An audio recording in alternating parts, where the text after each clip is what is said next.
Assalamualaikum warahmatullahi wabarakatuh. Halo semuanya, apa kabar hari ini? Semoga selalu sehat, semangat, dan juga tetap cinta belajar matematika ya.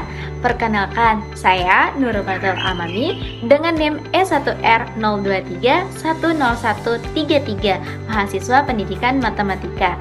Video ini saya buat untuk memenuhi tugas mata kuliah teknologi pembelajaran matematika yang diampu oleh dosen hebat kita, yaitu Ibu Ulfa Lu'lu'il Maknun SPD MPD. Sebelum kita masuk ke materi, yuk kita simak dulu tujuan pembelajarannya. Teman-teman, dalam pembelajaran kali ini ada 3 hal utama yang ingin kita capai bersama. Yang pertama, kalian diharapkan mampu menganalisis ciri-ciri dari berbagai jenis transformasi geometri, yaitu refleksi, rotasi, translasi, atau dilatasi. Yang kedua, kalian diharapkan mampu menjelaskan perbedaan hasil dari setiap jenis transformasi. Dengan begitu, kalian bisa membedakan mana bangun yang dicermin, diputar, digeser, atau diperbesar.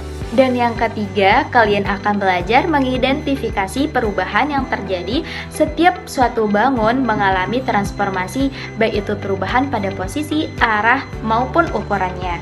Jadi, yuk kita belajar bersama dengan semangat.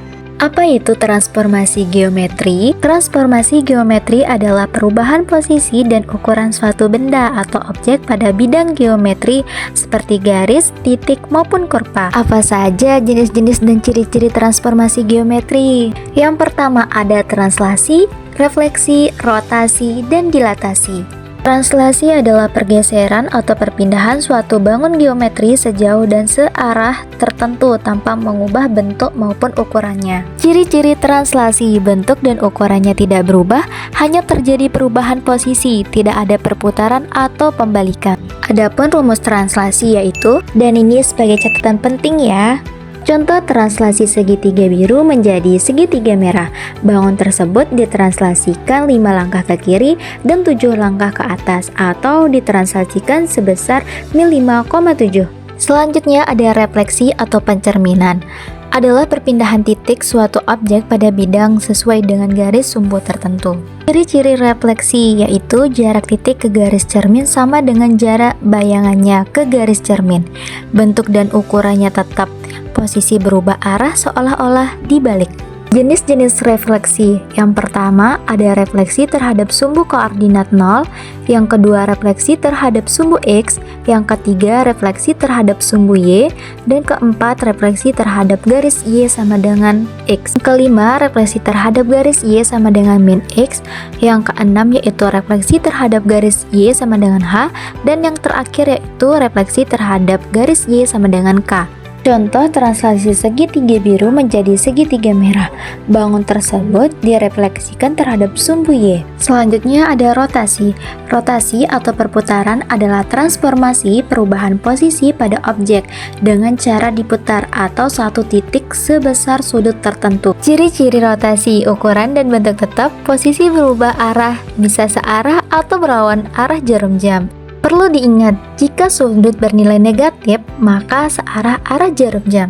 Ini adalah jenis-jenis rotasi. Contoh rotasi segitiga biru menjadi segitiga merah.